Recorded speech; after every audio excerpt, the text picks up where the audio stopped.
Bonsoir à tous, chers auditeurs de Radio Solutions. Bonsoir, téléspectateurs de Solutions TV. Bonsoir également à vous. Vous qui nous suivez à partir de YouTube et de Facebook, on pense également à vous. Bonsoir. On vous retrouve encore ce soir chez vous, alors que cet autre programme, l'heure de Solutions, commence. C'est un réel plaisir d'être en votre compagnie encore ce soir. Dans ce programme, l'heure de Solutions, on parle des sujets autour des faits de société, autour des questions, des inquiétudes vécues au quotidien. Que dire? Que faire? Comment comprendre? Autant de questions qu'on se pose face à certaines situations. Alors, l'heure de Solutions, vous retrouverez cette émission 2 fois la semaine, le lundi et mercredi à partir de 20h30 et les rediffusions se font le mardi 18h20, le samedi 12h30, 20h30, le dimanche 9h. 21h. On va encore une fois de plus ce soir avec un très grand plaisir recevoir sur ce plateau de Solutions TV l'homme de Dieu, l'apôtre Samuel Tateux. Bonsoir apôtre Samuel. Bonsoir Franck Eddy. Madame bonsoir, monsieur bonsoir, ravi de vous savoir là. Très bien, on vous dit également merci pour votre fidélité à ces médias Solutions et votre fidélité à ce programme l'heure de Solutions. Vous connaissez ce passage tiré de Jean 8, verset 32, un passage qui nous exhorte donc à connaître la vérité, car c'est la vérité qui nous affranchira, qui nous rendra libres. Alors ce soir, au travers des différents courriers qui nous ont été envoyés, des courriers qui seront traités bien sûr en parcourant la parole de Dieu, nous serons une fois de plus édifiés. Et vous également, vous qui nous suivez à l'instant, vous qui nous regardez, si vous avez également des préoccupations, des requêtes de prière, vous pouvez les faire parvenir au numéro 672 05 01 01. C'est un numéro WhatsApp. Ou alors, vous utilisez l'autre ligne, le 696 04 98 12. Autre moyen par lequel vous pouvez faire parvenir vos préoccupations, l'adresse email disponible solution@compassionglobal.org. Et si bien sûr vous voulez nous suivre, vous voulez être connecté sur Solution TV 24/24 à partir de votre tablette ou de votre smartphone, c'est toujours possible. Il vous suffit simplement d'entrer le lien solutiontv.compassionglobal.org.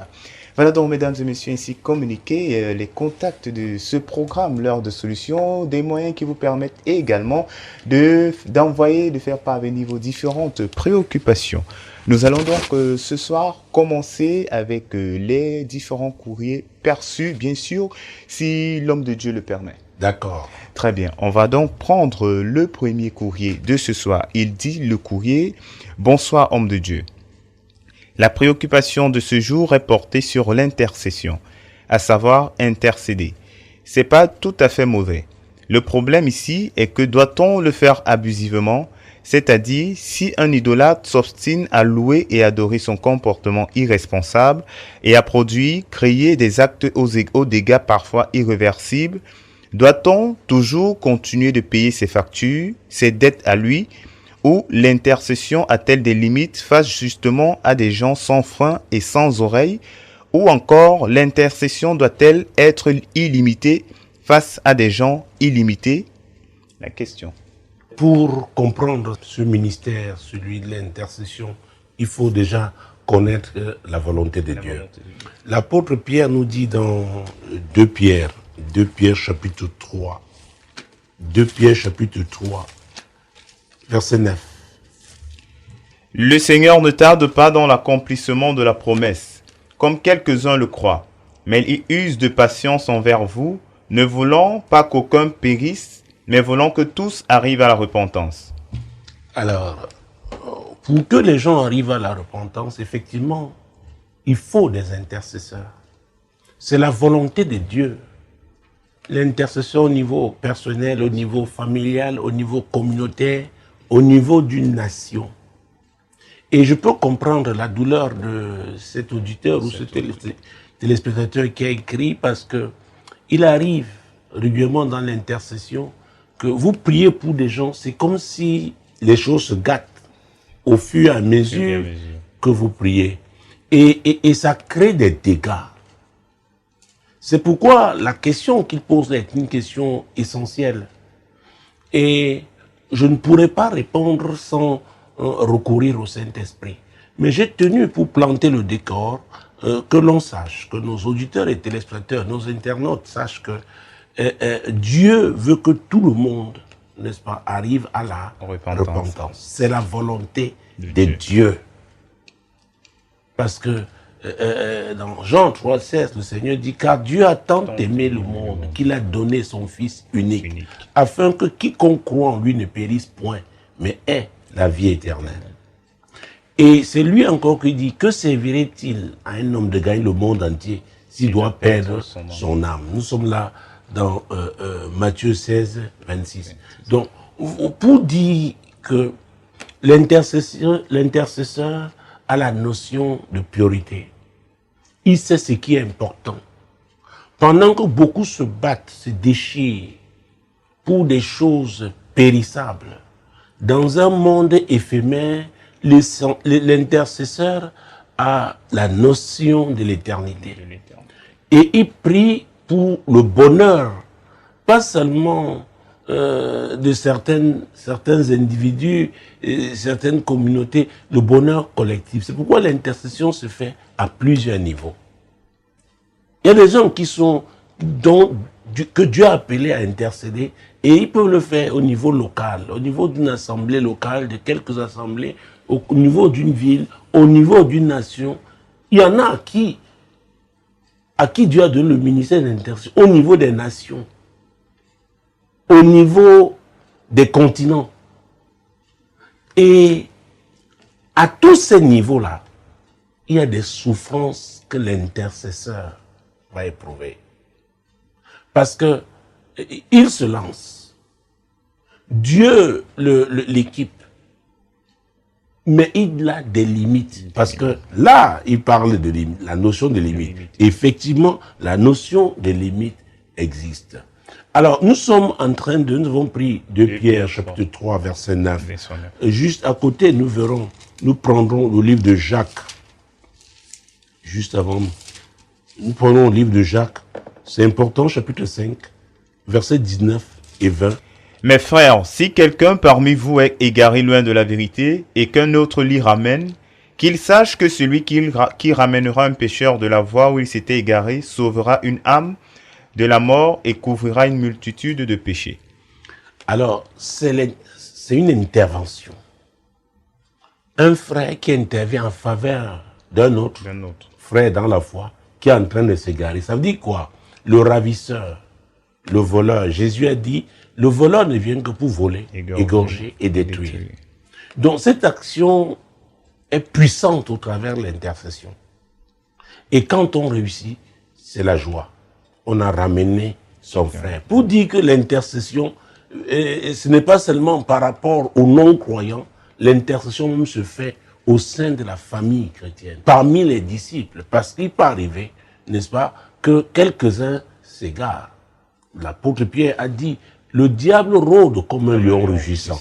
Ah, restons avec lui aussi. 1 Pierre chapitre 5, verset 8. Parce que là, par rapport à ce que Jacques dit, on comprend très bien. Oui. Soyez sobres, veillez. Votre adversaire, le diable, rôde comme un lion rugissant, cherchant qui il dévorera. Cherchant qui il dévorera. Et il dit, résistez-lui avec une foi ferme. C'est le verset 9.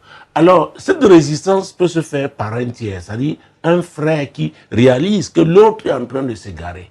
L'autre est en train d'être capturé par le diable. Donc, l'intercession est une activité véritablement chrétienne. Jésus, aujourd'hui, est assis à la droite du Père. Il intercède pour nous. Et je me permets de le dire, et ça n'engage que moi, que c'est le plus grand ministère. Parce que Jésus sur la terre a exercé les 5 dons ministériels. Il a exercé le ministère, dès le ministère apostolique. Il s'est manifesté comme prophète. Il est comme évangéliste, comme pasteur. Il est le pasteur des pasteurs. Comme enseignant. Aujourd'hui, il est intercesseur.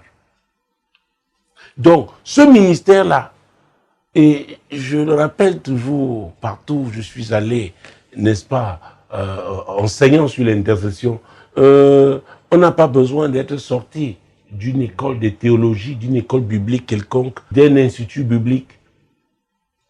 C'est un appel, c'est un fardeau que Dieu donne à quelqu'un. Et la personne doit porter ce fardeau avec la sagesse divine. Et j'insiste avec la sagesse divine. Et c'est pourquoi j'introduis immédiatement donc l'évangile de Jean en son chapitre 16, versets 13 et 14. Quand le consolateur sera venu, l'Esprit de vérité, il vous conduira dans toute la vérité. Car il ne parlera pas de lui-même, mais il dira tout ce qu'il aura entendu et il vous annoncera les choses à venir. Ah ah! Aucune activité divine, aucune activité chrétienne, si nous voulons de façon générale, ne peut se faire avec succès sans le Saint-Esprit. Il n'y a pas d'église sans le Saint-Esprit. C'est lui le conducteur. Le Saint-Esprit parle. Le Saint-Esprit a des émotions. Ah oui, le Saint-Esprit peut ouvrir vos yeux et vous voyez les choses dans le monde spirituel. Le Saint-Esprit peut ouvrir vos oreilles. Vous entendez des choses qu'on dit à des milliers de kilomètres, vous concernant ou concernant votre pays, concernant votre communauté, concernant l'église. Oui! Le Saint-Esprit peut vous donner une vision, un songe. Donc, il n'y a pas de véritable réussite, n'est-ce pas, dans sa vie chrétienne, sans le Saint-Esprit. Ce n'est pas possible. Parce que tout ce que nous, les hommes, nous concevons dans notre tête, ça peut paraître savant, beau, mais si l'Esprit de Dieu n'est pas là, ça ne produira pas la vie. Donc, il dit que c'est le Saint-Esprit qui nous conduira dans toute la vérité. Parce qu'avec nous, notre connaissance est partielle. Et parfois, nous sommes influencés par les circonstances. Mais lui connaît toute la vérité. Vous savez, il y a l'histoire d'un homme de Dieu, il était un intercesseur, Samuel. Dans le livre qui porte son nom, notamment 1 Samuel, et c'est là la souffrance, et j'allais même dire la douleur de l'intercesseur à un moment donné, parce qu'il est lancé dans une opération et Dieu peut lui dire stop. Il doit s'arrêter. Et ce n'est pas le plus souvent facile parce que nous sommes des êtres humains. Nous avons des émotions puisque le Saint-Esprit, Dieu lui-même en a. Et nous développons un certain nombre de sentiments. Et à un moment donné, c'est difficile de faire la part des choses. Nous sommes dans 1 Samuel chapitre 16, verset 1. Nous allons prendre juste le premier verset. Mon Dieu, mon roi. L'Éternel dit à Samuel, quand cesseras-tu de pleurer sur Saül? Je l'ai rejeté afin qu'il ne règne plus sur Israël. Remplis ta corne d'huile et va. Je t'enverrai vers Isaïe, Bethléemite, car j'ai vu parmi ses fils celui que je désire pour roi. Alors, Dieu avait déjà dit à Samuel, son prophète, mon Dieu, que je ne veux plus de Saül, je l'ai écarté, j'ai changé mon plan pour lui. Mais Saül avait dit, était comme l'un des premiers produits de son ministère. C'est le premier roi d'Israël. Et c'est Samuel qui l'avait oint.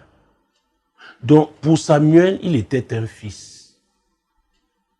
Il avait certes désobéi, mais Samuel, en tant qu'intercesseur, continuait de crier à Dieu au sujet de Saül. Et Dieu lui dit, quand cesseras-tu de pleurer?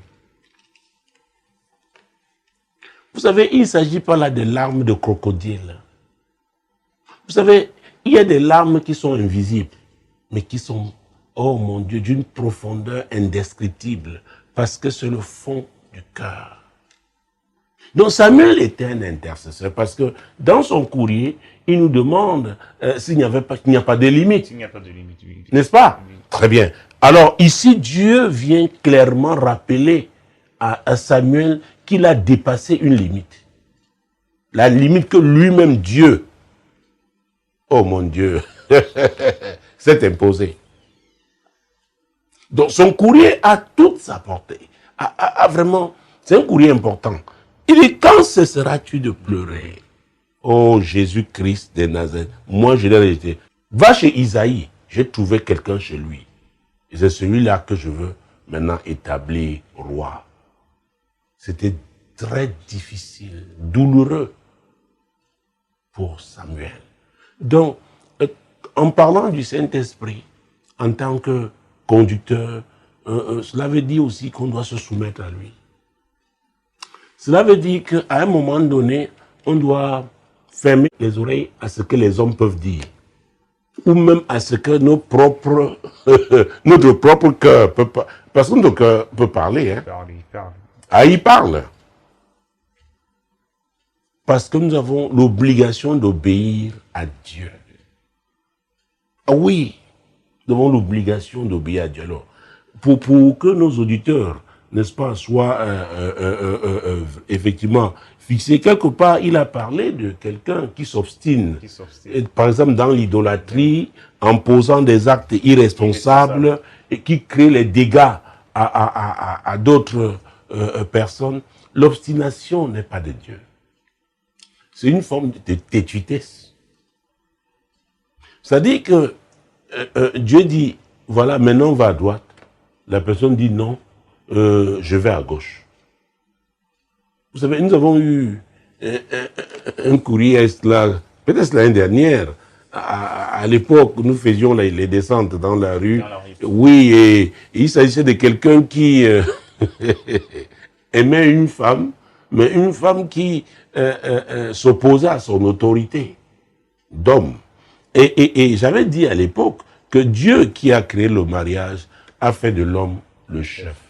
Donc si la femme dit qu'elle ne peut pas être soumise à l'autorité de l'homme, ça dit qu'elle n'est pas prête à être une épouse. Ça veut dire que c'est un mariage impossible. Mais Dieu qu'il aimait tellement la femme. Alors maintenant, s'il s'obstine à épouser une telle femme, il a fait son choix et il devra assumer. Donc, je suis conscient donc qu'il y a des gens comme ça. Et notre environnement, notre culture, et c'est pourquoi nous parlons de développement en Afrique, il y a un grand travail qui doit être fait. Notre façon de penser. Parce qu'on a vu dans des familles des personnes reconnues pour leur paresse, reconnus pour leur obstination, reconnus pour leur bévue. C'est-à-dire que posent des actes, mais au moment d'affronter les conséquences, on veut que tout le monde. Et quand c'est répétitif, quand c'est récurrent, ça pose problème. Ça pose problème. Parce que non seulement ça limite les efforts, ça atténue, ça peut même annuler les efforts que d'autres ont fait pendant des années. C'est pourquoi nous devons faire très attention. Ah oui, je disais à quelqu'un il n'y a pas très longtemps que je ne comprends pas comment les gens peuvent prévoir qu'ils seront prospères dans ce monde d'aujourd'hui en étant des polygames. Je ne sais pas comment ça va se faire. Il y a un niveau d'affaires, vous ne pouvez pas. Traînant peut-être 2 équipes de football. Sachez que vous créez des problèmes, c'est une affaire de temps. Oh, bon, peut-être je suis en train d'aller loin. Mais en tant que pasteur, je rencontre des gens, hein. Vous les voyez, ils posent leur problème, ils veulent la prière. Mais le problème, ce n'est pas la prière. Il faut s'asseoir, examiner, analyser. Parce que ce n'est pas un fétiche, la prière. La Bible dit que celui qui creuse une fosse, il tombe.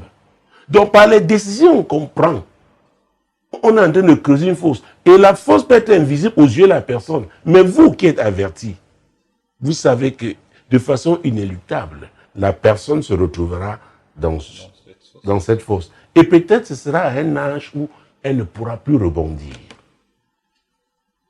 C'est terrible. Je me souviens à l'époque, c'était l'histoire d'une femme d'un certain âge qui voulait épouser un jeune homme. Vraiment, c'est-à-dire, je ne sais pas, elle avait du mal à se tenir debout. Je me dis, mais attends. Écoutez, Dieu est capable. Hein? Dieu est le Dieu de miracles. J'enseigne sur le mien. Écoutez-moi, vraiment, je veux que vous me... J'enseigne le miracle. J'enseigne sur la foi, mais parfois aussi, et Dieu aussi nous a aussi donné les yeux, n'est-ce pas? Oui, Parce que c'est un type d'obligation qui n'a pas que des droits. Il y a aussi des devoirs. Donc, quand il dit dans son courrier, il parle même des factures, des dettes. C'est-à-dire que ces personnes-là, par leurs actes, leur obstination, leur entêtement, créent, comment j'allais dire, des frais qu'il faudra affronter. Il demande, est-ce qu'il n'y a pas de limites à ça? J'ai dit, il y a des limites. Il faut faire très attention. Et d'ailleurs, il faut comprendre le royaume de Dieu. Si effectivement on a décidé d'appartenir à ce royaume, à devenir citoyen de ce royaume, c'est un royaume productif. C'est Jésus qui l'a dit.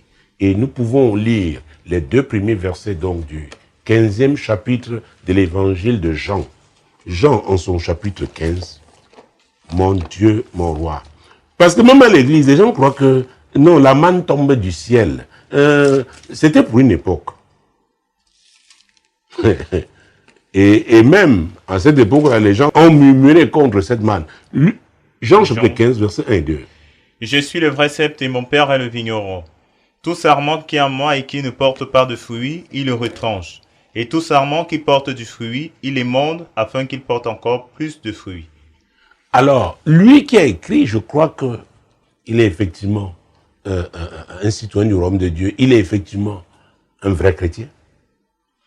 Et il est donc soumis à cela, porter des fruits.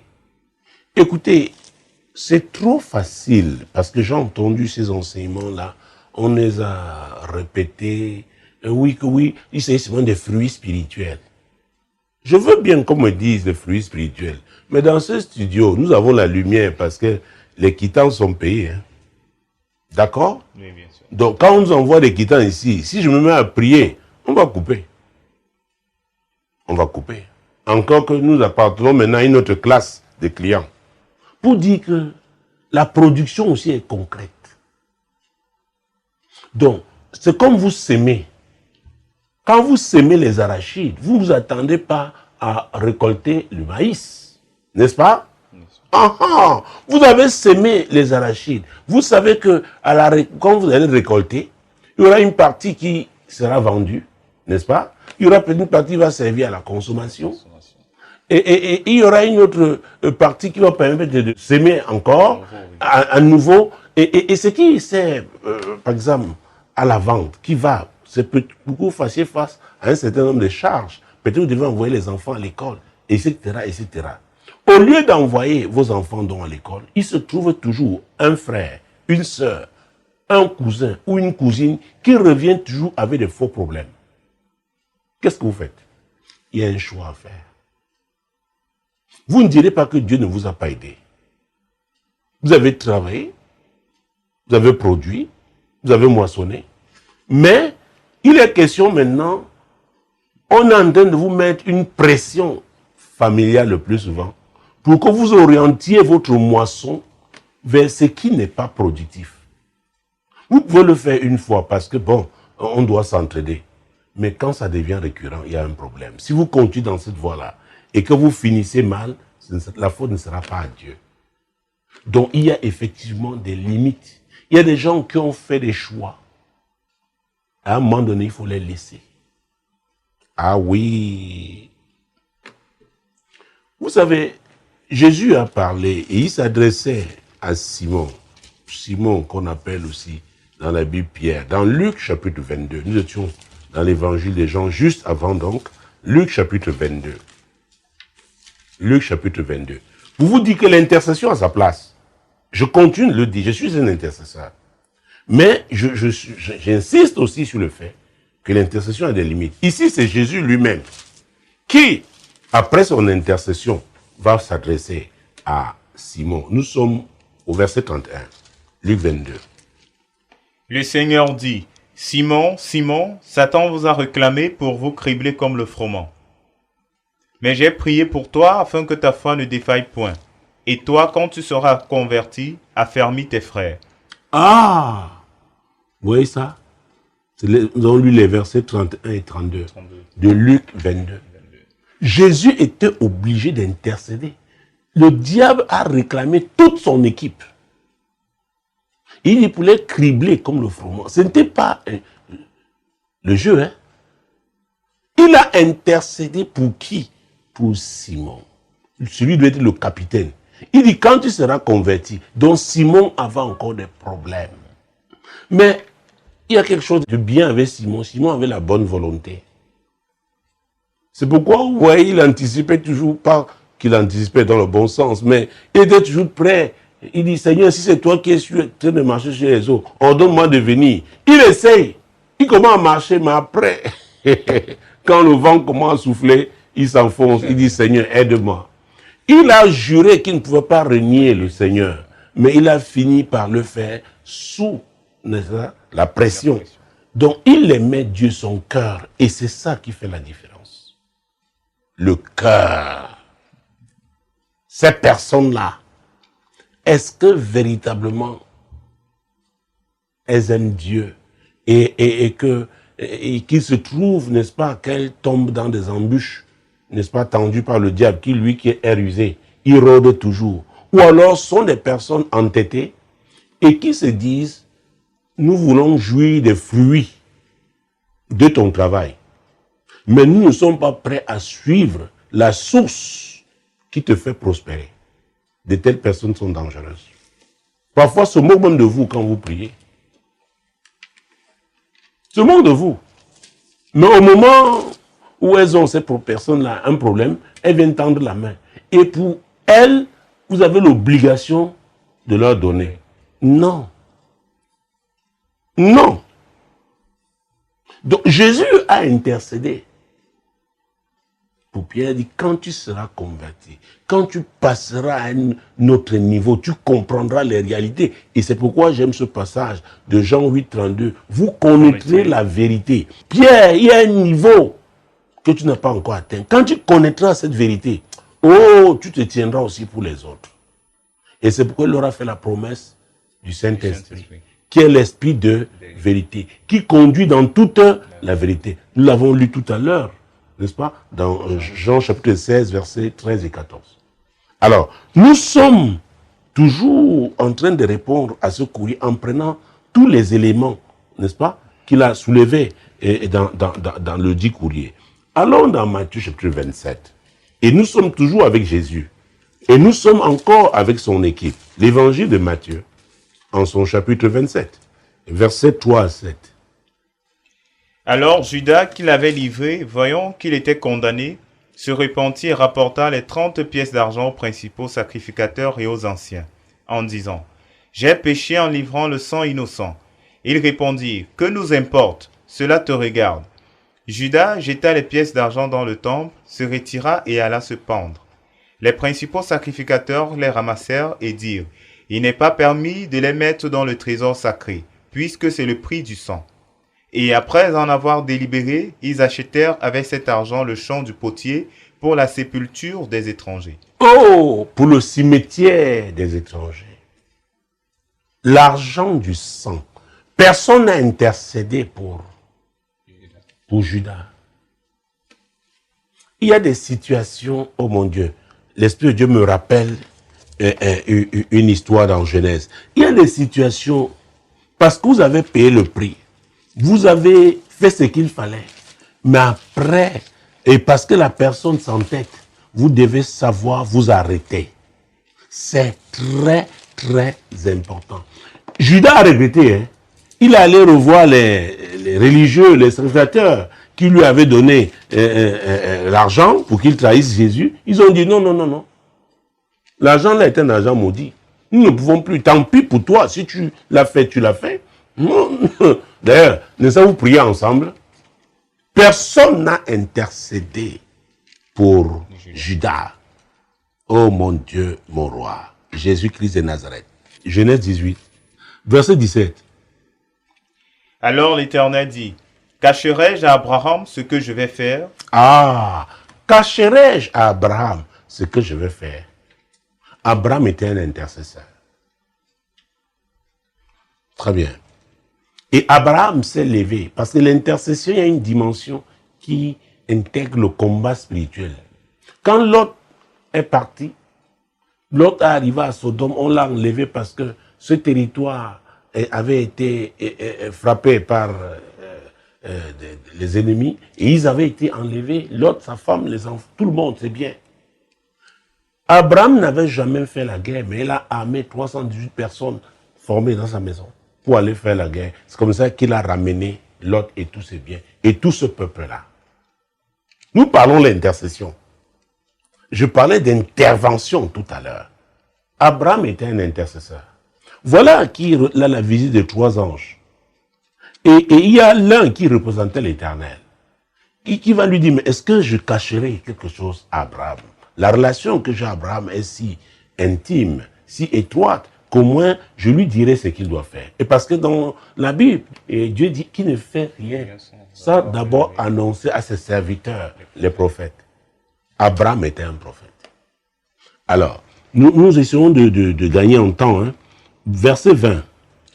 Et l'Éternel dit, le cri contre Sodome et Gomorrhe s'est accru et leur péché est énorme. Il est en train d'annoncer ce qu'il compte faire. Verset 21.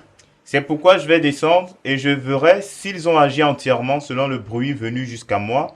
Et si cela n'est pas, je le saurai. Oui. Les hommes s'éloignèrent et allèrent vers Sodome. Mais Abraham se tint encore en présence de l'Éternel. Voilà, c'était l'ange. Parmi les 3, voilà celui qui représentait l'Éternel. Et l'intercesseur a quelque chose de particulier. La sensibilité au Saint-Esprit. La notion de protocole ne date pas d'aujourd'hui. C'est pourquoi quand même Dieu envoie ses émissaires quelque part, il y a celui-là qui a le bâton. Ah oui, c'est un peu une affaire de fringue. Non. Alors l'intercesseur sait à qui s'adresser. Il s'est adressé à celui-là. Il a dit, avec celui-ci, je peux faire une transaction. Pourquoi? Il savait que son neveu Lot était à Sodome. Il ne voulait pas voir Lot et sa famille détruits. Alors, qu'est-ce qui va se passer? La suite? Abraham s'approcha et dit, feras-tu aussi périr le juste avec le méchant? Peut-être y a-t-il 50 justes au milieu de la ville. Les feras-tu périr aussi? Et ne pardonneras-tu pas à la ville à cause des 50 justes qui sont au milieu d'elle? Faire mourir le juste avec le méchant, en sorte qu'il en soit du juste comme du méchant, loin de toi cette manière d'agir. Loin de toi, celui qui juge toute la terre n'exercera-t-il pas la justice? Vous voyez comment l'intercesseur, à un moment donné, mon Dieu, il a une audace. Une audace qui n'est pas charnelle, une audace qui vient, de l'appel de Dieu, le fardeau que Dieu lui a donné. Et maintenant, la relation qu'il entretient avec Dieu. Jésus-Christ de Nazareth. Dieu va répondre. Et l'Éternel dit, si je trouve dans Sodome 50 justes au milieu de la ville, je pardonnerai à toute la ville à cause d'eux. Voilà. Il accède à la demande d'Abraham. On n'a pas assez de temps parce que nous avons déjà accumulé beaucoup de courriers. Pour gagner en temps, prenons les versets 32 à 33. Abraham dit, que le Seigneur ne s'irrite point et je ne parlerai plus que cette fois. Peut-être s'y trouvera-t-il 10 justes. Et l'Éternel dit, je ne la détruirai point à cause de ces 10 justes. L'Éternel s'en alla lorsqu'il eut achevé de parler à Abraham. Et Abraham retourna dans sa demeure. Ouais. De 50, Dieu est descendu à 10. Et Dieu respecte les intercesseurs. La Bible dit que l'Éternel s'en alla lorsqu'il eut achevé de parler à Abraham. Il y a des gens puissants. Ils peuvent ne pas avoir le titre d'apôtre, de prophète, d'évêque, tout ce que vous voulez là. On les appelle des simples chrétiens. Mais leur relation avec Dieu est une relation d'intimité. Parfois, c'est à cause de leur prière que les grandes choses se passent là. Donc, on ne les voit pas sur la plateforme. Mais leur communion avec le Seigneur est une communion, n'est-ce pas, intime, profonde.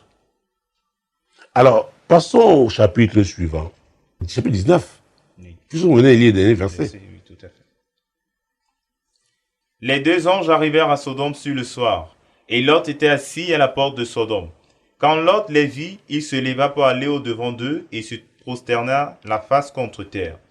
Lot aussi a reconnu là qu'il s'agissait des anges.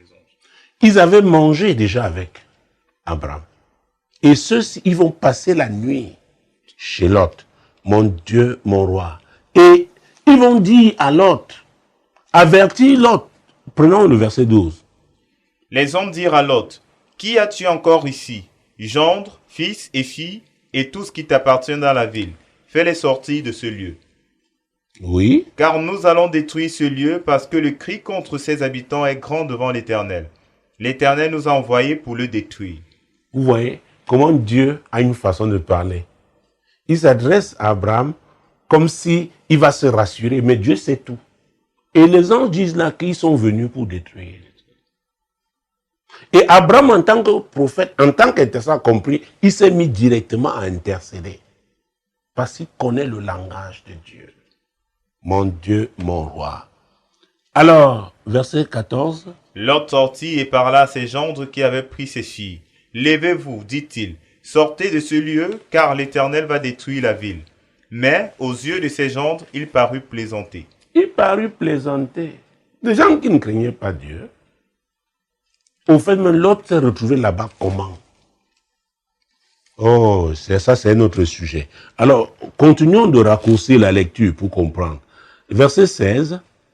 Et comme il tardait, les hommes le saisirent par la main, lui, sa femme et ses 2 filles, car l'Éternel voulait l'épargner. Ils l'amenèrent et le laissèrent hors de la ville.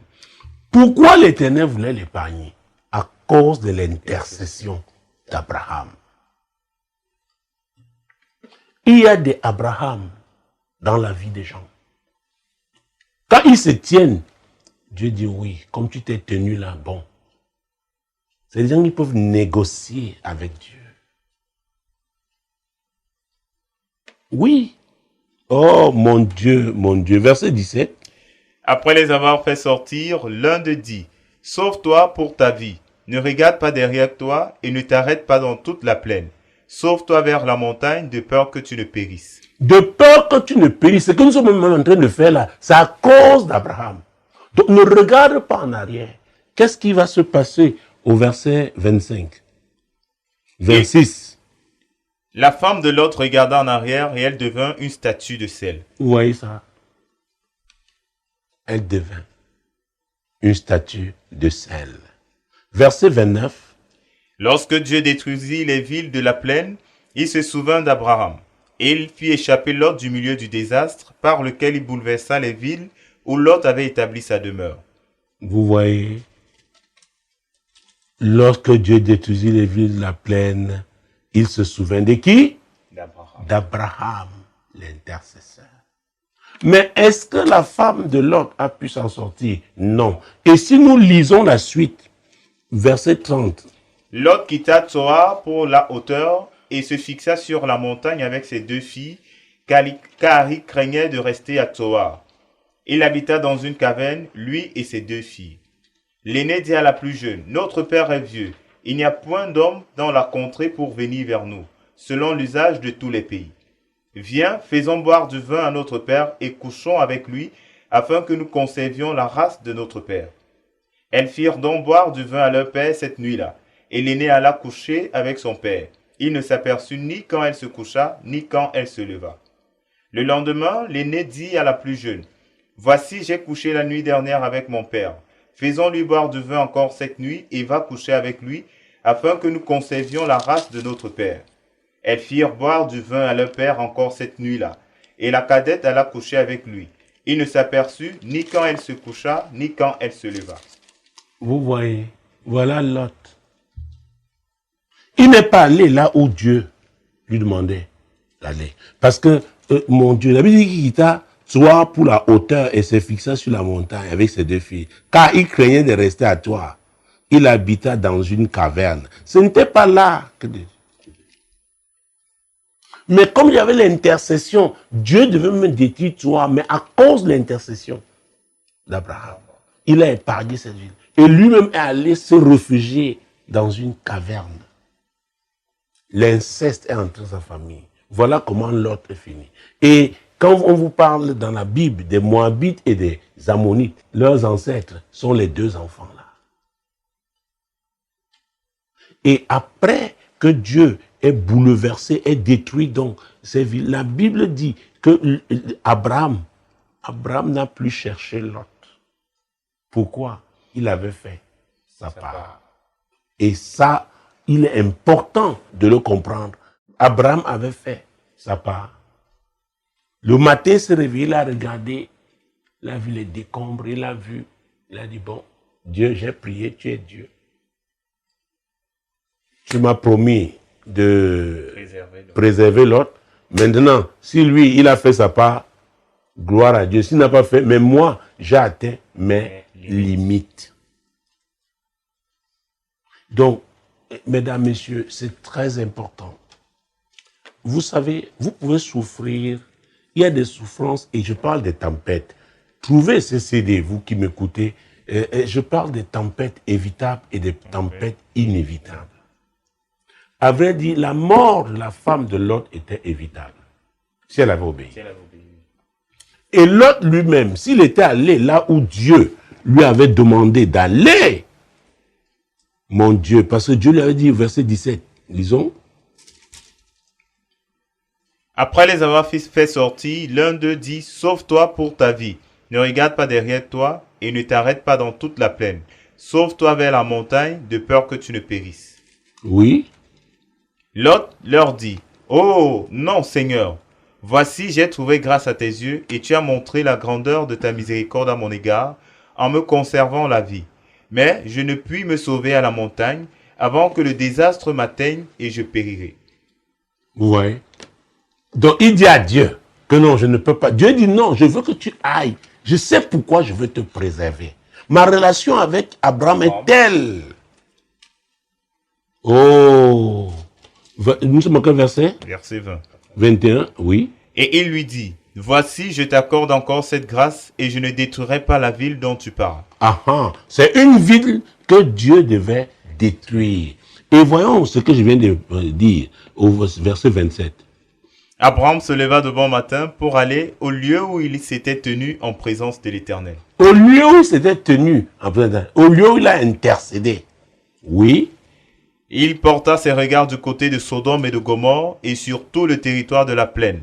Et voici, il vit s'élever de la terre une fumée comme la fumée d'une fournaise. C'était là la fin. Il n'a plus cherché Lot, son neveu. Donc il y a des limites. Donc il y a des gens qui sont là. Et d'ailleurs, il s'agit même de Judas. Prenons ça. Jean 17. Versets 11 et 12. Je ne suis plus dans le monde, et ils sont dans le monde. Et je vais à toi. Père Saint, garde en ton nom ceux que tu m'as donnés, afin qu'ils soient un comme nous. Lorsque j'étais avec eux dans le monde, je les gardais en ton nom. J'ai gardé ceux que tu m'as donnés, et aucun d'eux ne s'est perdu, sinon le fils de la perdition, afin que l'écriture fût accomplie. Donc, il y a les gens qui sont les gens de la perdition. Vous avez beau faire, beau manœuvrer, vous vous amusez, vous entraînez. Vous devez faire très attention. Très, très attention. C'est là où le Saint-Esprit va vous dire stop. Nous avons lu le cas d'Abraham. Il n'a plus cherché. Le lendemain matin, il s'est levé. Il a regardé, il a dit bon. Et il s'était tenu où il avait intercédé pour dire à Dieu, je reviens au même endroit. Lot a perdu sa femme. Lot est devenu, a commis l'inceste, la malédiction. Et les Ammonites et les Moabites ont créé des problèmes à Israël. Nous devons faire très attention. Et c'est pourquoi même dans Actes, oh Jésus, alors là, on va aller très vite, Actes chapitre 1. L'apôtre Pierre va se lever parce qu'il y avait un problème. Il n'était plus 12. Judas s'était suicidé. Judas qui a trahi Jésus est mort avant Jésus. Personne ne l'a tué, il s'est suicidé. Oh mon Dieu, mon roi. Acte chapitre 1, verset 10 et 18. Il était compté parmi nous et il avait part au même ministère. Cet homme ayant acquis un champ avec le salaire du crime est tombé, s'est rompu par le milieu du corps et toutes ses entrailles se sont répandues. Il était parmi nous.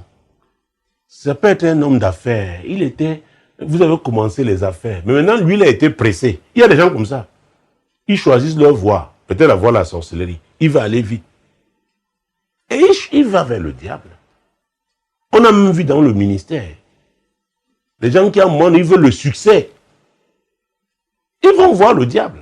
Ils disent, non, non, nous sommes pressés. Nous devons être connus. Nous voulons voyager. Il n'avait pas au même ministère, mais lui, il a choisi de trahir l'amour de l'argent. N'oubliez pas, dans Jean 12, la Bible dit que Jésus savait qu'il volait. Jésus savait. Donc il y a des choses, Jésus voit, Jésus attend. Il te regarde, tu es là dans son église. Il dit, j'espère que tu vas changer. Donc, quand vous avez des gens endurcis, à un moment donné, il faut savoir vous arrêter quand l'Esprit de Dieu vous amène à ce niveau. Donc, il faut être sensible. C'est pourquoi je prie toujours pour l'hypersensibilité au Saint-Esprit et la promptitude à lui obéir. Parce que l'obéissance au Saint-Esprit ne va pas toujours faire l'unanimité. Ce n'est pas la démocratie. Très bien. Je pense qu'on doit m'ouvrir la page du salut parce que pratiquement, dans quelques minutes, ce sera la fin.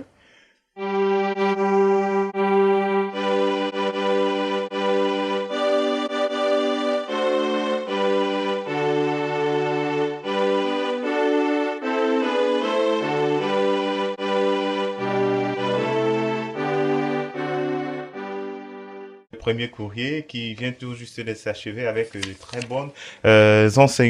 bons enseignements encore pour cette autre édition de l'heure de solution. Et vous également, si vous avez une préoccupation, faites-le parvenir au 672 05 01 01 ou au 696 04 98 12. Alors que nous sommes à cette page du salut, nous allons prendre le second courrier de ce soir.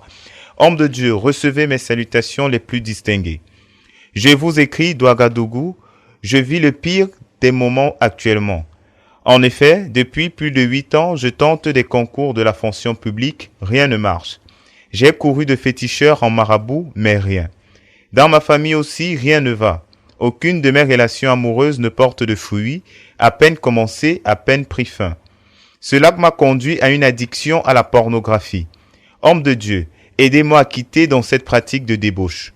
Je vois que ma vie s'empire d'échec en échec. Que Dieu vous donne toujours sa bénédiction de prier pour nous. Aidez-moi, je réaffirme que mes études vont de mal en pire. Même pour lire un petit bout du livre, rien ne me plaît. Mon seul loisir, c'est de cogiter sur des trucs insensés. Aidez-moi, s'il vous plaît. Je profite de ce courrier pour saluer les nombreux téléspectateurs du côté de Ouagadougou et les internautes qui nous suivent là-bas. Le pays des hommes intègres. Alors, il a parlé des relations amoureuses qui ne font pas long feu, ça ne dure pas, c'est précaire. Moi, je voulais lui proposer une relation amoureuse particulière. Ah oui! Et Jésus, c'est lui qui a tendu la main. Dans Matthieu chapitre 11, versets 28 et 29. Parce que c'est une relation d'amour. Les gens oublient ce que la Bible dit. Jésus va venir enlever l'église. L'église, c'est qui? Son épouse. Dans notre relation avec Jésus, c'est une relation d'amour. Donc, quand il n'y a pas de relation amoureuse, je suis sérieux. Venez à moi, vous tous qui êtes fatigués et chargés, et je vous donnerai du repos. Prenez mon joug sur vous et recevez mes instructions, car je suis doux et humble de cœur, et vous trouverez du repos pour vos âmes. Ah ah. Vraiment, qu'ils prennent ça aujourd'hui. Il dit, Seigneur, l'homme là, s'il te sert vraiment, et je sais qu'il sait Dieu, lui aussi il le sait, il m'a parlé des relations amoureuses. Je veux avoir une relation amoureuse avec toi. Je veux vivre cette relation. Vous savez, il y a l'histoire d'une femme, d'une prostituée dans la Bible. C'est dans Luc,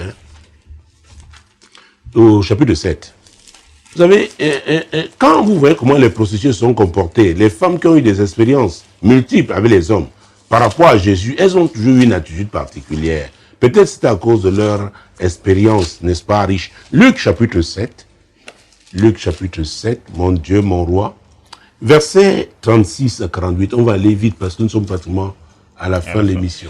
Un pharisien pria Jésus de manger avec lui. Jésus entra dans la maison du pharisien et se mit à table. Et voici, une femme pécheresse qui se trouvait dans la ville, ayant su qu'il était à table dans la maison du pharisien, apporta un vase d'albâtre plein de parfums et se tint derrière aux pieds de Jésus. Elle pleurait. Et bientôt, elle lui mouilla les pieds de ses larmes, puis les essuya avec ses cheveux, les baisa et les oignit de parfum. Le pharisien qui l'avait invité, voyant cela, dit en lui-même, « Si cet homme était prophète, il connaîtrait qui et de quelle espèce est la femme qui le touche. Il connaîtrait que c'est une pécheresse. » Ah, que c'est une prostituée. Mais la prostituée a eu la révélation de qui était Jésus. Elle savait que sa vie était mauvaise. Elle savait qu'elle était perdue. Et elle savait aussi que Jésus était sa seule opportunité. Les hommes l'avaient trompée. Les hommes l'avaient déçue. Elle voulait une relation particulière, sincère avec Jésus. C'est très important. Et elle l'a fait par conviction. C'est pourquoi c'est l'Esprit de Dieu. Donc la Bible dit que c'est lui qui convainc de péché, de justice et de jugement. C'est pourquoi ma prière pour lui est que le Saint-Esprit le convainque. Qu'en allant vers Jésus, qu'en se prosternant devant lui, oh mon Dieu, que ce soit par révélation. Et je suis sûr que s'il le fait sincèrement, l'esprit de vérité qui l'aura convaincu. Et, Jésus a dit, je suis le chemin, la vérité et la vie. Et nul ne peut aller au Père que par moi. Donc il est le chemin, la vérité et la vie. Sa vie qui ne va pas aujourd'hui, qui est une vie d'échec, Jésus va changer cette vie. Parce que c'est une nouvelle relation qui va commencer. Mesdames, Messieurs, nous sommes arrivés pratiquement à la fin de cette émission. J'avais beaucoup d'éléments à développer pour répondre à ce courrier. Mais j'ai pris l'exemple de cette femme pécheresse, qui a su qui était Jésus. Et elle a pris ce qu'elle avait de plus cher, n'est-ce pas, ce flacon de parfum. Elle a versé sur Jésus, elle a pleuré. Ça, c'était la repentance. Et le religieux pensait à sa vie, mais ne savait pas ce qui se passait intérieurement dans son cœur. Oh Saint-Esprit, je prie pour ce frère qui nous écrit du Burkina Faso. Seigneur, je le prends comme point de contact pour prier pour tous ceux-là, Seigneur, qui mènent une vie difficile, une vie sale, disons comme ça, que le diable a embourbé. Saint-Esprit, convainc-les, qui comprennent que Jésus est le même hier, aujourd'hui et éternellement. Que la relation que nous devons avoir avec Jésus est une relation amoureuse. Je prie pour cette révélation. Je prie même pour ceux qui s'appellent déjà chrétiens, mais qui n'avaient pas encore atteint, n'est-ce pas, ce niveau, reçu ce niveau de révélation, Seigneur. Que ce soit leur partage aujourd'hui et en ce moment, au nom puissant de Jésus. Saint-Esprit, fais-le. Fais-le. Fais-le, Saint-Esprit. Oui, pour qu'un nouveau départ, pour que nos auditeurs, nos téléspectateurs, nos internautes connaissent un nouveau départ avec Jésus. Parce que ton Église est ton épouse. Donc tu es notre époux. Et c'est simple de devenir l'épouse de Jésus, c'est en le confessant. L'apôtre Paul a dit, si tu crois dans ton cœur et tu confesses dans ce que tu crois là, si tu crois vraiment qu'il est le sauveur, reconnais, confesse Jésus en tant que sauveur. Reçois-le dans ta vie aujourd'hui en tant que sauveur et engage-toi, n'est-ce pas, à demeurer avec lui, qu'il soit ton Seigneur et comme cela, tu tourneras le dos à cette mauvaise vie. Jésus changera ta vie.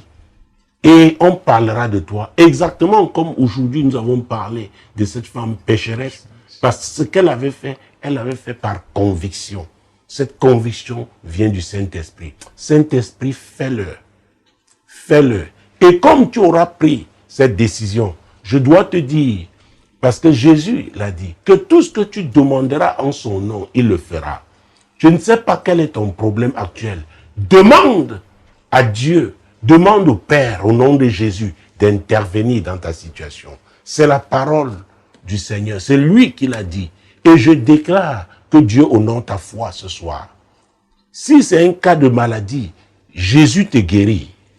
Il te guérit. Si tu as été pris en captivité, comme lui, il est captif de la pornographie, Jésus te délivre aujourd'hui au nom de Jésus. Si tu es captif de la drogue, il te délivre aujourd'hui au nom de Jésus. Si c'était la prostitution, il te délivre aujourd'hui au nom de Jésus. Quel que soit ton problème, parce que tu cries avec foi, Jésus honore ta foi. Reçois ton miracle ce soir au nom de Jésus. Reçois ton miracle. Reçois ton miracle en ce moment. Reçois-le, reçois-le, reçois-le. Pourquoi? Jésus est le même hier, aujourd'hui et éternellement. Shalom.